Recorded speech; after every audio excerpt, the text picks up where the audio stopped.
Hello, how is everybody this morning? Got my mug of coffee and I woke up this morning a little bit achy, so I just had a nice hot bath because the bath water is really good for taking away aches and pains out of my joints. So I'm feeling pretty good, even though my start has been much later than I intended it to be. But you know what? Don't care. It's not like I'm on a timetable. I've got one appointment today, but that doesn't actually need me to go anywhere. So, hey ho.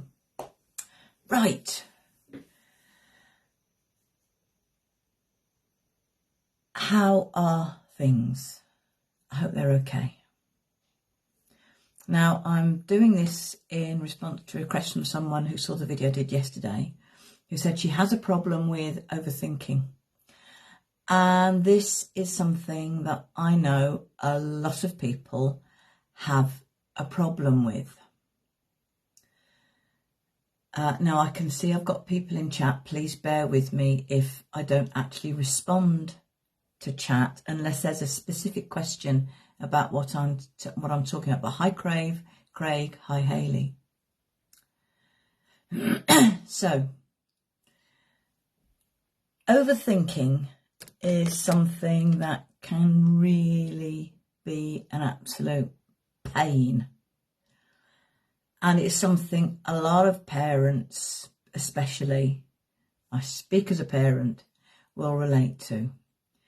Because your concern for your child almost certainly knows no bounds, and sometimes all you can think about, well, you know, what could go wrong? This could go wrong, that could go wrong. What happens if they, you know, there's an accident, blah, blah, blah, blah, blah. It's not at all blah, actually, because what you have to remember is that when you have these thoughts going around in your head, your body cannot distinguish between a real threat and an imagined threat. And your body reacts to the imaginary threat in exactly the same way as it would do if the threat were real, by sending adrenaline, cortisone coursing around your body, basically preparing you to either get ready to run away, to fight, or to freeze in place. So, I was asked if I had any techniques to help with overthinking. I think to do this, you need to recognise what overthinking is. And if you recognise overthinking as being a problem, I'd like you to think back to all the times when, you know, the situation that you overthink about has been something you've been thinking about. And realise that actually, most of the time, most of the things that you were worried about didn't actually happen. But actually, it all went fine. And you might think that I'm going to say, just remember that, just logic. Let logic take its place. Let logic rule your mind. And that is absolutely not what I'm saying, because if you've got into the habit of overthinking, the key word is habit. It's a pattern of thinking that you've fallen into. Now, it's a pattern of thinking that you've fallen into for a number of different reasons.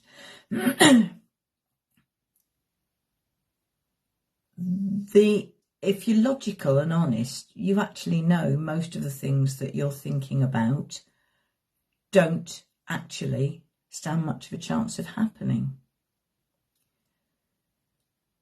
And the overthinking probably comes from a number of different sources. Number one and this is probably something that most people can relate to, is that there will be something that you haven't done that you should have done. And if you haven't done it, this reflects badly on you as the parent or the carer. And you want to be the best possible parent or carer that you can be.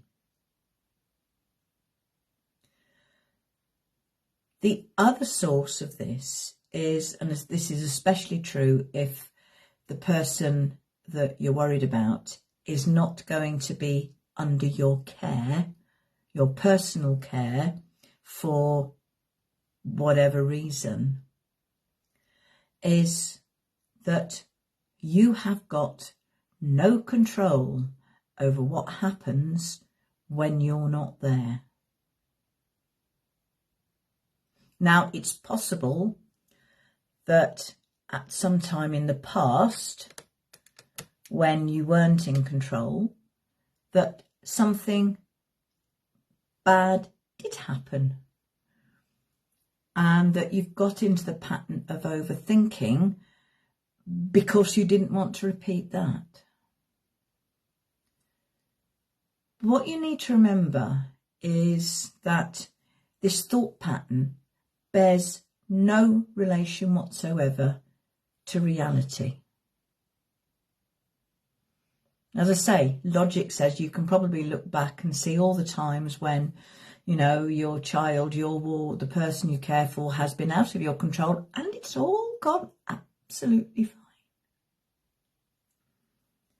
But logic is absolutely no good at all. What's happening when you're overthinking is that your imagination is running out of control. This is an example of your imagination being your worst enemy. But your imagination can also be your best friend.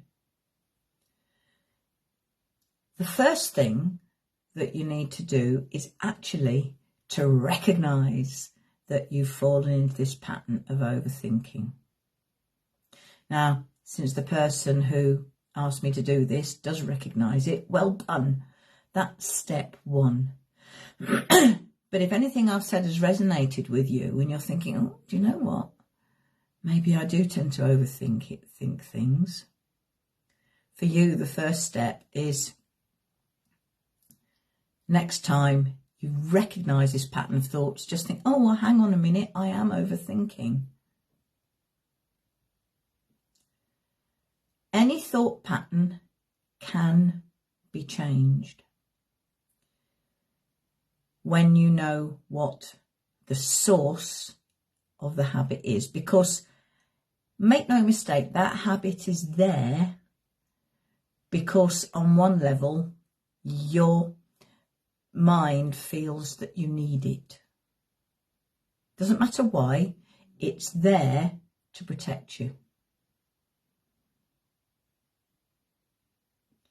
So you need to do a little bit of self-examination and try to pinpoint why you got into the habit of overthinking. Now, if the habit of overthinking comes because at heart you think you are not a good enough parent or carer or whatever, and that there's, that you are not being as good as you could be in that area, then the issue is a lack of self-confidence. Now, there is a very easy technique that I'm not going to demonstrate today because I want to keep these Facebook videos quite short, both for my sanity and so that people can actually feel they can spend the time to watch them, bearing in mind that these videos are for people who don't have much time. So I don't want to give prolonged explanations. There is a technique called an NLP anchor. Now, this is something I have demonstrated before on my YouTube channel. So if you Google my YouTube channel, my name and YouTube, it should take you there, and look for anything that relates to NLP, and it will take you through that. But if that's something that you're interested in, then my next Facebook Live, and I'm not saying when that will be, but my next Facebook Live will be demonstrating how to set an NLP anchor. If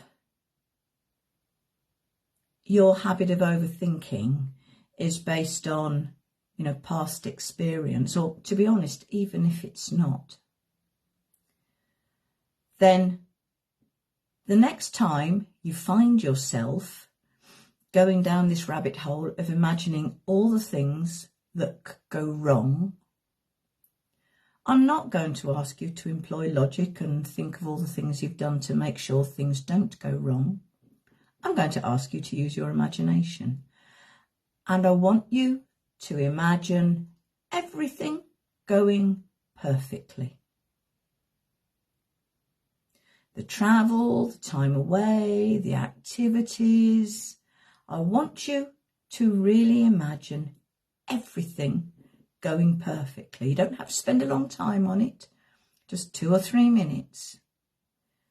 Just put your imagination to good work and imagine everything going perfectly. And that should act as a counterpoint to the bit of your brain that wants to imagine all the disasters that possibly could happen, but actually are not very likely to.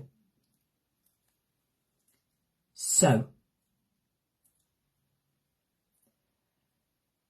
what other things can you do?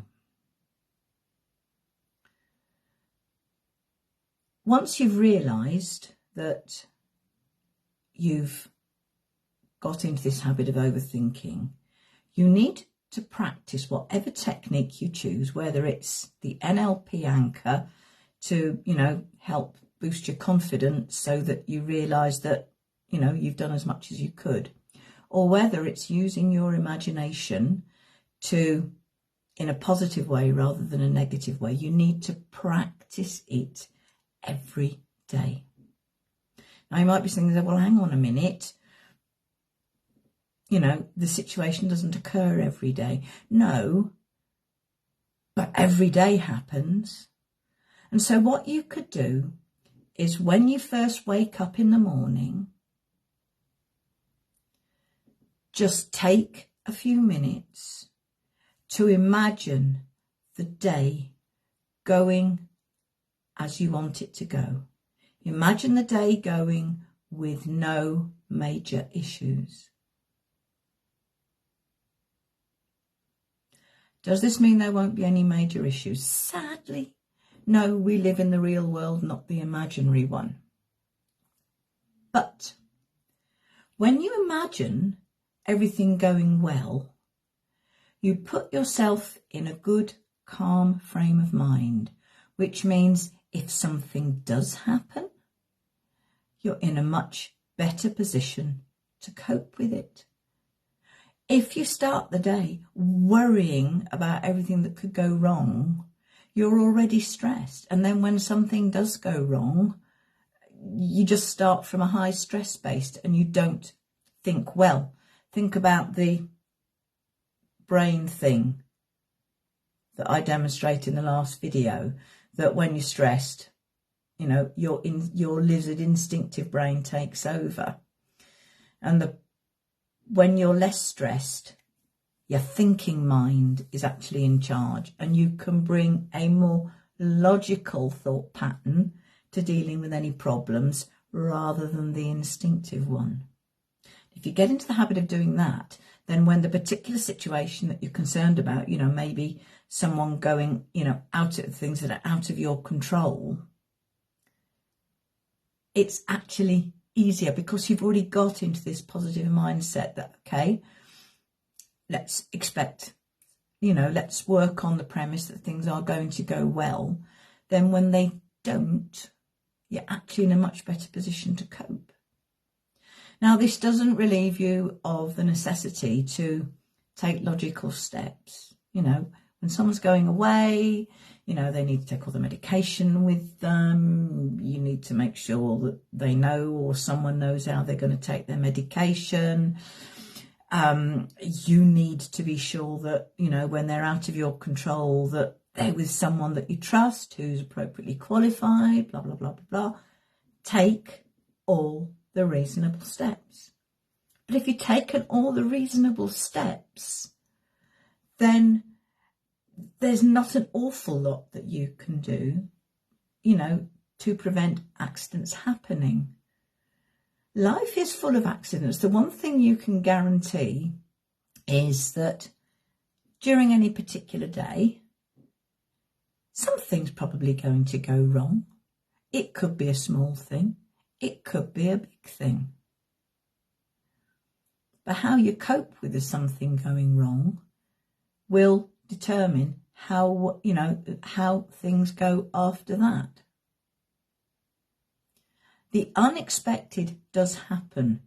One of the things that the mindfulness, which is based